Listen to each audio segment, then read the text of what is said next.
A los 86 años murió Alberto Fujimori, el expresidente peruano, condenado por masacres durante su régimen autocrático en la década de los 90. Fujimori falleció en la residencia de su hija y había sido excarcelado hace algunos meses por decisión del Tribunal Constitucional peruano. Recibió 5 condenas, tenía varios juicios pendientes y no pagó los 57 millones de soles de reparación civil. Vamos en breve por el análisis de estos hechos hasta Lima. Soy Jenny Pérez aquí en Berlín. Destacamos. Alberto Fujimori murió por las consecuencias de un cáncer prolongado. Pasará a la historia del país como el líder autocrático que cometió crímenes de lesa humanidad contra la población civil, entre ellas la masacre de estudiantes de La Cantuta. Había anunciado su intención de retornar a la vida política. Andrés Manuel López Obrador, el presidente de México, celebra la aprobación de su reforma al Poder Judicial. Los congresistas oficialistas superaron la votación por 86 votos a favor y 41 en contra. Sucedió tras una caótica jornada en el Senado mexicano. Y los candidatos a la presidencia de los Estados Unidos, Kamala Harris y Donald Trump, se enfrentaron en su primer y, según parece, único debate presidencial de la carrera a la Casa Blanca. ¿Quién logró asestar más golpes y quién mover más votos?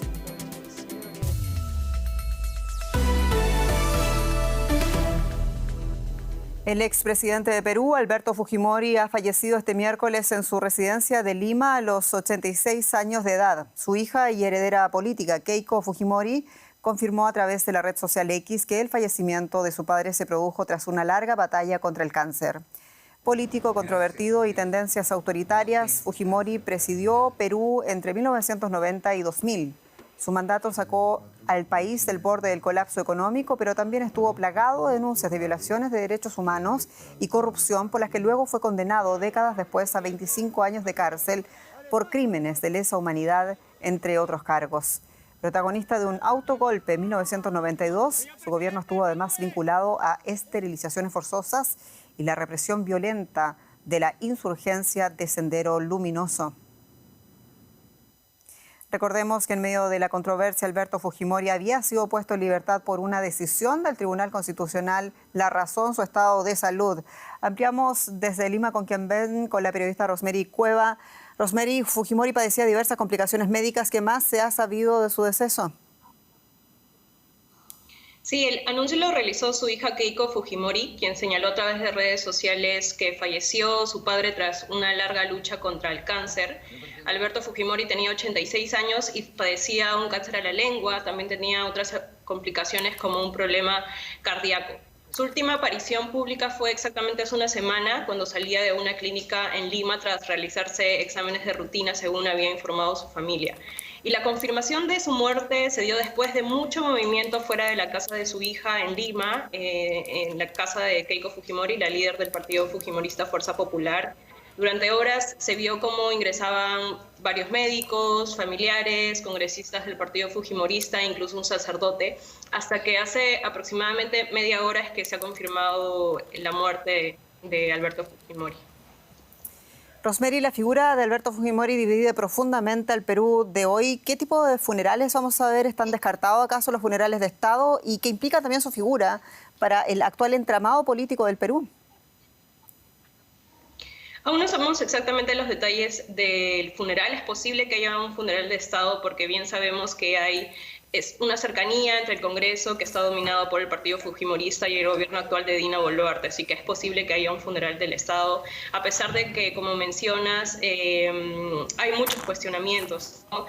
Y esto va a generar diversas reacciones. Recordemos que Alberto Fujimori fue sentenciado por crímenes de lesa humanidad. De hecho, ahora estaba enfrentando un proceso judicial por la matanza de Pativilca y tampoco había pagado las reparaciones civiles a las víctimas. Entonces hay un gran sector que lo rechaza, que está en contra de esta figura y de todo el fujimorismo en general, pero también hay un gran sector que lo apoya y le mostraba este apoyo con esta intención que el fujimorismo tenía de que se postulara como presidente para las elecciones de 2026, lo cual aún no estaba confirmado por el tema de las sentencias, ¿no? Entonces lo apoyaron también por su lucha contra el terrorismo y por haber sacado al país de una crisis económica. De todas formas van a haber reacciones políticas, probablemente haya mucho movimiento dentro del partido fujimorista y es lo que vamos a estar atentos en los siguientes días. Una muerte que va a reanimar las divisiones en el Perú. Muchas gracias, Rosemary Cueva, en Lima. Y hablamos ahora de México porque el Senado aprobó la controvertida reforma judicial impulsada por el presidente Andrés Manuel López Obrador. A un mes de dejar el poder, sus detractores le acusan de impulsar una reforma que busca asentar su influencia política en un poder del Estado independiente, como debería ser el Poder Judicial. Sin embargo, el oficialismo denuncia que la actual Administración de Justicia en México ya padece de clientelismo político y de impunidad. La cuestión ahora es cómo el país implementará estos cambios, que suponen un giro de 180 grados en la carrera judicial mexicana. Mayoría calificada, en consecuencia, quedan aprobados. Como se preveía, Andrés Manuel López Obrador y su partido Movimiento de Regeneración Nacional, Morena, lograron la aprobación de su controvertida reforma judicial. En la madrugada del miércoles y tras 12 horas de intenso debate en el Congreso mexicano, su propuesta logra la mayoría calificada necesaria de los votos, con 86 a favor y 41 en contra. Vamos a escuchar. Un total de 127 votos, de los cuales 86 son a favor, 41 son en contra y ninguna abstención. Por lo tanto, se cumple con la mayoría calificada para el presente dictamen. Desde que la reforma al Poder Judicial Federal fuera presentada ante la Cámara de Diputados el pasado mes de febrero, ha sido motivo de protestas y de división en la sociedad mexicana. Horas antes de su aprobación y en pleno debate del día martes, decenas de manifestantes irrumpieron en la sede del Senado para protestar. La sesión tuvo que ser suspendida y trasladada a otro lugar. Esto que está pasando aquí en el Senado de la República es un síntoma claro de que la sociedad no se siente escuchada, no se siente tomada en cuenta. Hacemos un llamado responsable a la mayoría del régimen morenista a que escuche, a que no polarice más y enfrente más, no urge así como la quieren, hagámosla integral, hagámosla bien y hasta pueden contar con nosotros, pero escuchando a los trabajadores del Poder Judicial, escuchando a todo mundo. La reforma propone que a partir de 2025 los jueces y los magistrados sean elegidos mediante el voto popular y no mediante un concurso público basado en méritos. La oposición denuncia que la propuesta pone en peligro el Estado de Derecho, vulnerando la autonomía judicial. Además, expertos temen que el voto popular permita a grupos de la criminalidad organizada infiltrarse en el sistema de justicia. Es que actualmente los jueces y magistrados se eligen a través de exámenes muy complicados y ahora lo que se plantea es que se elijan a través del voto popular, pero en realidad ese voto popular ni siquiera va a ser un voto democrático de todos los ciudadanos, sino que ya va a haber ciertos candidatos que se van a dar desde antes para que el pueblo nada más pueda seleccionarlos, pero lo que no se está diciendo es cómo se van a elegir. Por otra parte, los partidarios de la reforma argumentan que una renovación es necesaria para generar una justicia más ágil y eficiente. En la madrugada de este miércoles, cientos de manifestantes tomaron las calles para protestar contra el resultado que supone el mayor cambio en la Constitución en la historia reciente. Llevar a cabo una reforma del Poder Judicial ha sido una prioridad para el gobierno de Andrés Manuel López Obrador y que logra sacar adelante en el último mes de su mandato. México se embarca así en un nuevo capítulo desconocido que tendrá que enfrentar su sucesora, Claudia Sheinbaum, en poco menos de un mes. Qué bueno. ¿Es la reforma a la justicia mexicana una reforma más política que técnica? Lo queremos discutir con Marcos del Rosario Rodríguez, abogado constitucionalista que nos recibe en directo desde Guadalajara, en México. Abogado del Rosario, bienvenido. En la práctica, esta reforma le va a quitar poder al máximo tribunal del país, no solo porque reduce el tiempo de mandato de sus magistrados, sino también porque somete su elección al voto popular. ¿Qué consecuencias tendrá ello en la administración de justicia? Bueno, va a tener una consecuencia desafortunadamente directa en la independencia judicial. Esto implica que el Poder Judicial va a estar ya supeditado a los poderes fácticos, a grupos de interés, y esto en automático pues politiza las decisiones. Desafortunadamente, las implicaciones que traerá consigo este sometimiento político es que pues, se va a romper en buena medida la división de poderes. Sin embargo, el sistema judicial mexicano presentaba, abogado, una larga lista de denuncias de clientelismo político, de impunidad, incluso esa alta cuota de frustración popular. Parece haber un consenso de que sí era necesaria una reforma. Y si no era esta reforma, le pregunto yo, entonces, ¿cuál era la reforma que había que hacer entonces?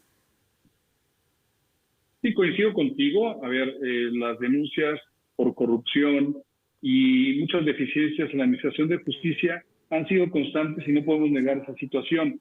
Sin embargo, la elección de jueces como mecanismo para eliminar la corrupción y garantizar un mejor acceso a la justicia no es la solución. ¿Cuál sería la solución? Pues una reforma que hubiese sido socializada con todos los sectores, con las barras de abogados, con las universidades, y desafortunadamente no hubo en ningún momento un diálogo abierto, consensuado, y es una reforma que se está imponiendo directamente desde el poder político, lo cual pues es una reforma que va a favorecer los intereses y que quebranta, como te refería, la división de poderes, porque es una reforma a modo del presidente y del oficialismo mexicano.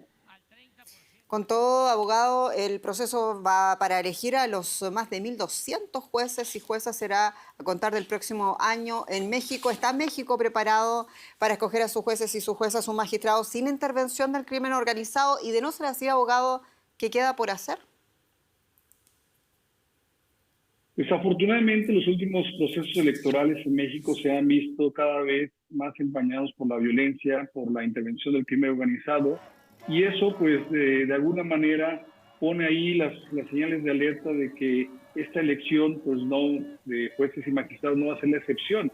Al contrario, los sectores académicos y las barras de abogados hemos hecho referencia de esta cooptación del crimen organizado por parte de estos grupos hacia los jueces, y ellos van a imponer en ciertas zonas del país donde hay un dominio pleno, desafortunadamente, de estos grupos, a quienes pues van a administrar justicia a modo. No hay elementos, no se ha dicho cómo se va a evitar o se va a controlar esa situación, pero es un riesgo latente que desafortunadamente la reforma no establece cómo eliminar esa posibilidad. Un dato realmente inquietante. Marcos del Rosario Rodríguez, abogado constitucionalista, muchas gracias, desde Guadalajara, en México. No, al contrario, un gusto platicar contigo. Muchas gracias. Y este 11 de septiembre Chile conmemora los 51 años del golpe militar, y la conmemoración de este año está marcada por uno de los peores casos de corrupción en la historia postdemocrática del país. La Unidad Anticorrupción de Carabineros, la policía chilena, confiscó este miércoles varios dispositivos personales de la suspendida ministra de la Corte Suprema, Ángela Vivanco, como parte de la investigación sobre el caso Audio. El escándalo saltó después de que se hicieran públicas conversaciones de WhatsApp entre dicha ministra y el abogado penalista más influyente de Chile, Luis Hermosilla. Entre otros delitos que se le imputan, Hermosilla habría realizado gestiones para asegurar su nominación al máximo tribunal del país en 2018, además de lavado de activos, tráfico de influencias, soborno a 2 funcionarios públicos y fraude tributario. Y todos saben en Chile que este escándalo no hubiese salido a la luz sin el trabajo investigativo de CIPER Chile, y por eso nos acompaña desde Santiago el periodista Nicolás Sepúlveda, quien además es editor del Centro de Investigación Periodística CIPER Chile. Nicolás, bienvenido, muchas gracias por acompañarnos para entender también un poco más de esta situación. Con Hermosilla en prisión preventiva, con Ángela Vivanco suspendida, con lo que se sabe de este escándalo y con lo que todavía falta por conocer, ¿de qué envergadura es este escándalo en Chile? ¿Qué tal? Buenas tardes.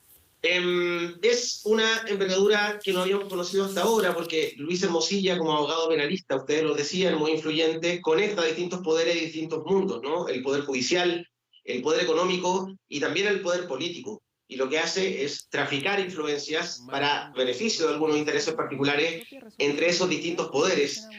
Ya han pasado por las formalizaciones de la justicia el director de la Policía Civil, ahora una ministra de la Corte Suprema, hay fiscales del Ministerio Público que están siendo procesados, hay otras figuras del Poder Judicial y también figuras políticas. Se han abierto numerosas aristas judiciales e investigaciones, y esto no ha terminado aún. Esto se sigue investigando porque la base de todo es el celular de este abogado, Luis Hermosilla, donde los WhatsApp de él dan cuenta, ¿no?, de este tráfico de influencias que alcanza a distintas autoridades.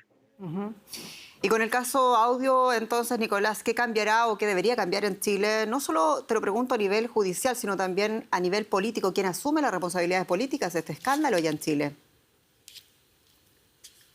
Estamos aún en plena ebullición del caso, ¿no? Nosotros acá en CIPER estamos haciendo un trabajo periodístico de revisión de mensajes, de trazar cuáles son los distintos intereses involucrados. Entonces, el país está recién conociendo estas situaciones y las investigaciones judiciales también están recién comenzando.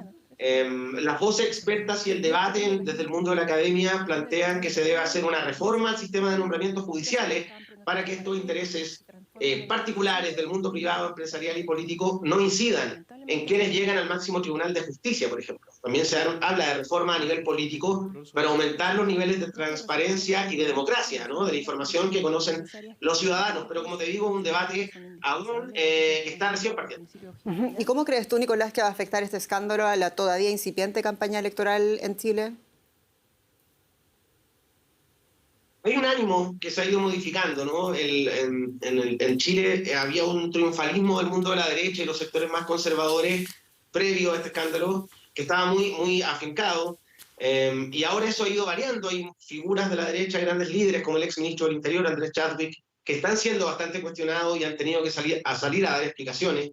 Está por verse si en el mes que queda de campaña electoral antes de las elecciones locales y municipales va a modificar la correlación de fuerza con que las distintas fuerzas políticas llegan a enfrentar esos comicios. Nicolás Sepúlveda, editor de CIPER Chile, muchas gracias por esta entrevista allá en Santiago de Chile. Que estés bien, hasta luego.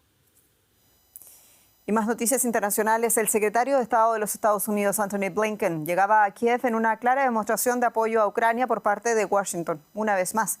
Junto a él se encuentra también el ministro de Exteriores de Reino Unido, David Lammy. Ambos diplomáticos llegaban a la capital ucraniana en tren procedentes de Polonia. En la agenda de Blinken estaba prevista una reunión con el presidente ucraniano Volodymyr Zelensky para abordar los objetivos bélicos de Kiev. Según Blinken, este momento es crítico para apoyar a Ucrania en su contienda contra la invasión rusa. Últimamente Ucrania se enfrenta a los avances rusos en el campo de batalla y a bombardeos cada vez más drásticos. Ha respondido en territorio ruso, entre ellos también en Moscú. Zelensky lleva meses pidiendo autorización para emplear en esta ofensiva las armas de largo alcance suministradas por Estados Unidos y sus socios de la OTAN para atacar objetivos en territorio ruso. Y a propósito de Estados Unidos, Kamala Harris y Donald Trump se muestran confiados tras su enfrentamiento en el debate en Filadelfia. Decenas de millones de votantes estadounidenses sintonizaban ese debate mientras los candidatos presidenciales se enfrentaban por cuestiones sensibles como la economía, la migración y los derechos reproductivos del país. Faltan menos de 2 meses para las elecciones y las encuestas muestran que ambos candidatos compiten codo a codo en estados clave. En Nueva York, los candidatos presidenciales Kamala Harris y Donald Trump se unen al presidente Joe Biden en el acto en memoria de las víctimas de los atentados del 11S. Todos guardan silencio en un día de luto nacional. Horas antes, en Filadelfia, se enfrentaban en su primer debate televisado.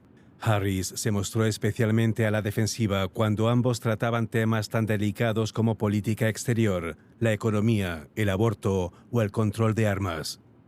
Y ninguno de los dos dudó en rechazar lo que consideraban faltas de respeto del otro. Pero Harris se mostraba optimista en un discurso posterior ante sus seguidores. Filadelfia. Ustedes saben quién soy yo y hoy fue un buen día. Tenemos que trabajar mañana. Nos quedan 56 días y todavía queda mucho por hacer. Los demócratas compartían su entusiasmo. En realidad se ciñe al tema, responde a las preguntas, da datos y cifras. Y su oponente no puede hilvanar una frase. En su visita a la sala de prensa tras el debate, Trump se mostró optimista. Digo la verdad, y si pierdo votos o los gano no me importa. Este ha sido mi mejor debate. Me pareció muy bueno, aunque quizá muy débil en política exterior y en la cuestión fronteriza. Una opinión que comparten sus partidarios.